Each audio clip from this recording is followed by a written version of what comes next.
Hello friends, this is Amir Malik. Today we are going to discuss about recursion.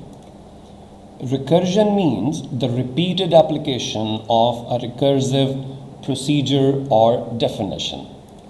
But in computer science and especially in Java, recursion means a procedure, a method, a function which calls itself again and again.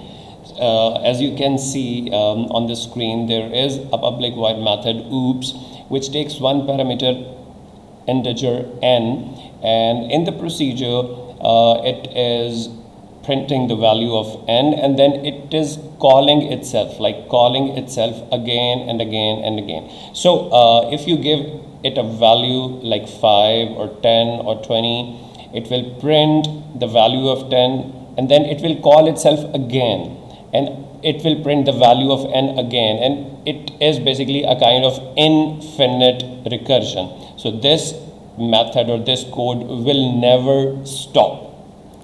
But if we want that our program should stop at some point, then we have to add a few lines. Like for example, we have added these lines: if n is equal to 0, then you return 1. Otherwise, obviously, you'll print something. So in this case, the value of n will be decremented by 1, and when it will reach at the point 0, the program will be stopped. So this basically part of the program which halts the code or which stops the code, that is called base case. Okay, if we have to decide that a program, a method or a procedure or a function is recursive or not, then we have to check that if it is calling itself within the procedure or not. If we look at the given example, this factorial method with one int n parameter is calling itself here within the program, within the method. Like this is basically the factorial method, and within the body of the method it is calling itself here. If we simply make it a comment, now this instruction is not part of the program, so now this factorial method is not calling itself anywhere in its body. So now this method is not a recursive method, but obviously it is not a correct code. So you have to, if you have to find out a method is recursive or not, you have to find the name of the method inside the body. If it is being used inside its body, then means it is calling itself again and again, and that is a recursive method. The most important functionality or application of a recursive method is to find the factorial of a number, because in this code we have to call the method again and again. So how basically it happens, I'm going to explain this code. So this is basically the main class. We have one factorial method with one parameter n. If n is equal to 0, then it will return 1. Otherwise it will return n, and it will call itself again, but the parameter will be decremented by 1. And then we are calling this method in a main method, and we are giving it the value, like the argument, as 5. Now how this program will work? Obviously we know that this program will return the factorial of 5, and factorial of 5 can be calculated by 5 into 4 into 3 into 2 into 1. So first of all, we should make sure that when we are decrementing the program, when we are decrementing a variable, it should not touch 0. It should not, it should be stopped before reaching its 0, because if 0 is multiplied with 1 into 2 into 3 into 4 into 5, then obviously everything will become 0.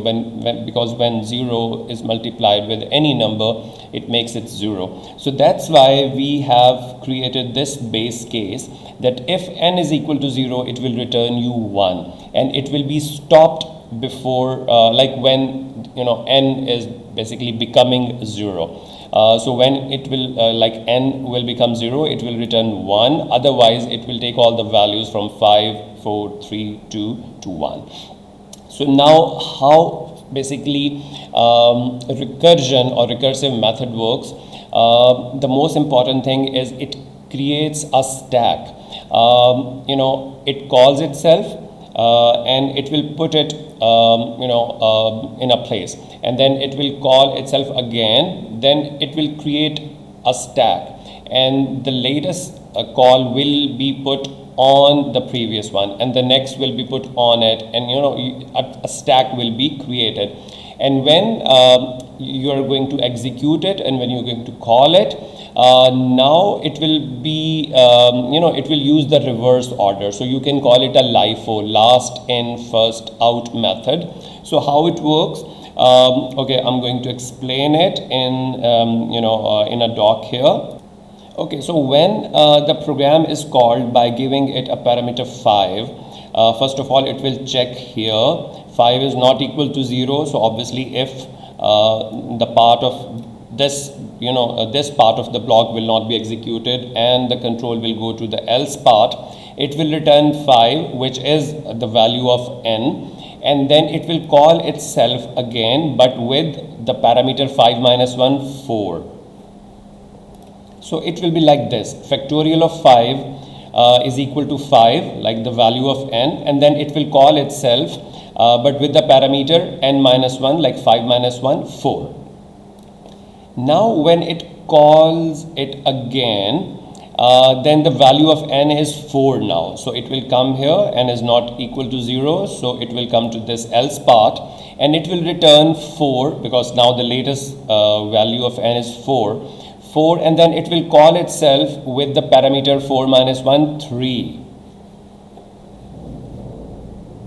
So it will make a stack, the previous value 5, and then the calling itself, factorial of 4, will be put here, and the next value, like factorial of 4. Now factorial of 4 will return us 4, the value of n, and then it will call itself again with n minus 1, 4 minus 1, 3, and it will now you can see that stack is in the process. Now n is 3, so it will call itself again. It is not equal to 0, so it will come here, it will return the value of n, which is 3, and then it will call itself 3 minus 1, 2. So basically this statement will become 3 into factorial of 2.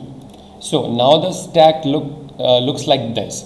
So now the latest call is factorial of 3, and then it will return you 3, and then it will call itself factorial of 2. Now n becomes 2, so it will, because it is not equal to 0, so it will return 2, and it will call itself factorial of 1. So this statement will become, it will return 2 into factorial of 1. So your stack will look like this. So now the latest call is factorial of 2, so which will return 2, and it will call itself factorial with, like, obviously n minus 1 parameter, so factorial of 1. And then factorial of 1 will call, like, the value of n 1, and then it will try to call factorial of n minus 1, 1 minus 1, 0. So this is the point where n becomes 0. And now this part will be executed, because now n is equal to 0, so it will return 1. It means like when the value of n is 0, it will return 1. So now this is time to unstack like the whole stack. And now this factorial of 0, when factorial, like when the value of n is 0, it will return 1. So you can simply replace it with a 1. So now factorial of 1 will return 1 into 1, 1. It means factorial of 1's value is 1. Factorial of 1 will return 1. And now what you can do is, you can simply replace this factorial of 1 with its value, which is 1. So this will return 2 into 1, and the answer is 2. It means factorial of 2 will return 2. And now you can replace it with the value of factorial 2, and you can write it in this way, 2. So 3 into 2, it becomes 6. Means factorial of 3 will return 6. 3 into 2, 6. And now what you can do, you can simply replace this factorial of 3 with its value 6. So it will return you 24, because 4 into 6 is basically 24. So it means factorial of 4 will return 24. So now you can replace this factorial of 4 with its value, which is 24, and now 24 into 5 is basically 120. It means your factorial of 5, because we gave it's the value 5, so factorial of 5 will return you 5 into 24, 120, and the final answer will be 120. So when we run the answer, when we run the code, the answer is 120.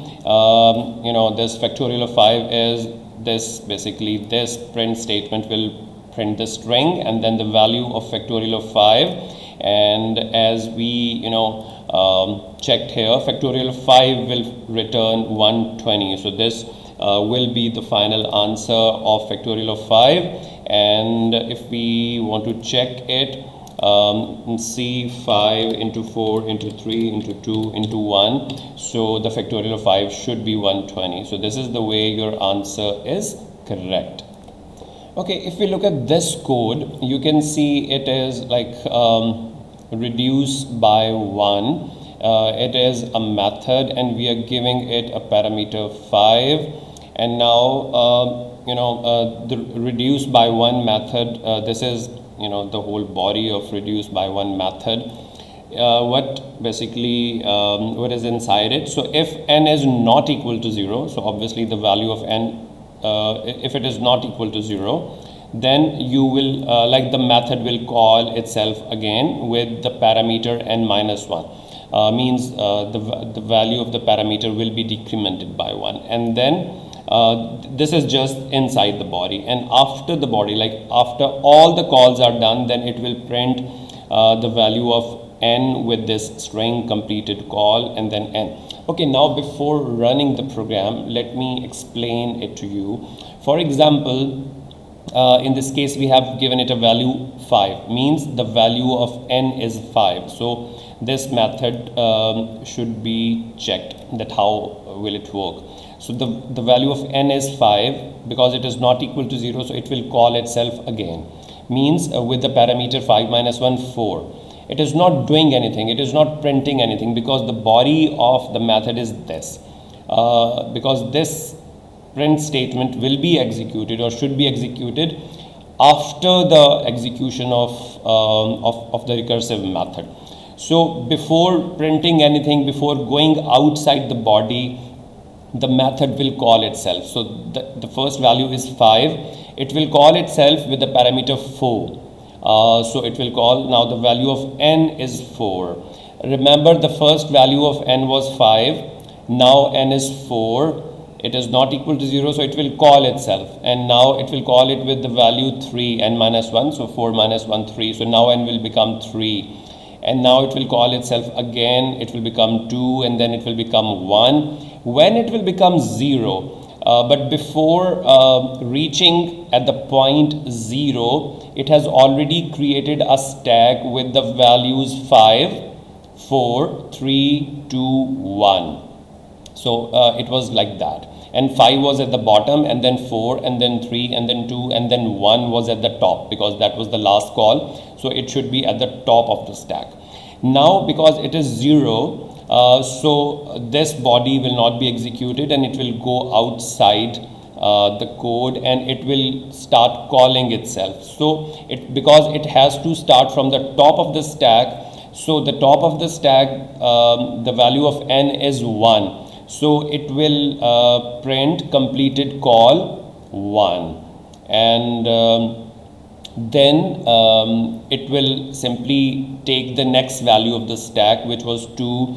So it will print completed call 2, and then 3, and then 4, and then the last call of the stack, which was completed call n. So I'm going to run the program and see it will print completed call 0, 1, 2, 3, 4, and 5. So all the calls are printed here.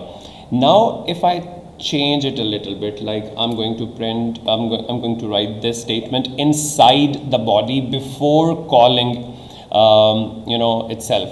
So now if we look at the program, so the initial value of n is 5, because it is not equal to 0, so it will come into the body of the method, and it will print the value of n, which is 5 in this case. So it will print 5 first, and then it will call itself. So it will not do anything, it will not go out of the body. Simply after printing 5, it will call itself. So calling means 5 will not be displayed, but printing of 5 is basically stored somewhere, and then it will call itself with 4 and then 3 and then 2 and then 1. It means the values of n, because we have to print it before calling. So first it will print 5 and then 4 and then 3 and then 2 and then 1, and then because all the calling instructions are placed in a stack with 5 at the bottom and then 4 and then 3 and then 2 and then 1. So when the unstacking process will be done, then this print statement will be executed, and it will print the statement in the reverse order, like n will be 0 first, then 1, then 2, then 3, then 4. So okay, let's run this program and see how it works. Okay, so see, first it printed the value of n, which was 5. So n5 was printed, then n4 was printed, then 3, then 2, then 1. And why not 0? Because like 0, when it is 0, it will not call itself. So that's why when it is not called, then it will not come into the body and it will not print the value of n. But the last value of n was 0. So that's why when it will come out of the body and it will start unstacking the stack and printing the values of n in reverse order, then first the value of n will be printed, which is 0, and then 1, then 2, then 3, then 4, and then 5. So this is the way this program will work. Okay, this is another example. Here we have a function with the name fun1 with one parameter x. And if x is less than 1, it will return you the value of x. Otherwise, it will return the value of x, plus it will call itself with a parameter x minus 1. Okay, we are calling it in the main method and we are giving it the value 3. So now this 3, with this 3 value, this method is being called, and so x is 3, it will check x3 is not less than 1, so it will go to else statement. It will return the value of x, which is 3, plus it will call itself again with the parameter 3 minus 1, 2. So now the value of x is 2. It will come and check here. It is not less than 1, so it will come here and it will return 2. Plus it will call itself again with the parameter 2 minus 1, 1. So now its value is 1. Now x is 1, it will come, it is not less than 1, so it will come to the else statement. It will return 1, plus it will call itself 1 minus 1, 0. So when it will call itself with the value 0, it will come here. It will check if it is less than 0. Yes. Is it less than 1? Yes, 0 is less than 1. So it will return the value of x, which is 0. Obviously, the last value of x is 0. So it will return 0 because this is the base case. Base case basically stops your recursive method or the whole recursion. So now it will start using all the values from the stack. So the top value was the value was 1, so it will take it like this. So 0 plus 1, 1, plus the next value 0 plus 1 plus 2, so it will become 3, and then 0 plus 1 plus 2 plus 3, so it will become 6. So I'm going to run this program and it will give you the answer 6. Yes, so the answer is 6, you can see. So this is the way your recursion work. Okay, in this case, because the last value of x was 0 and because we are adding it here, so that's why 3 plus 2 plus 1 plus 0 will become 6. But if we multiply it with the call, with every call, now the last value of x is 0, means 3 into 2 into 1 into 0. So the answer will become 0. Yes, see, so the answer is 0. So because we are multiplying all the return values. So this is the way your recursion works. So friends, that was all about recursion. I'm sure you must have learned some new things.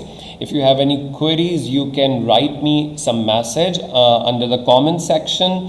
And one more thing, don't forget to like my videos. Don't forget to subscribe my channel because I need your support.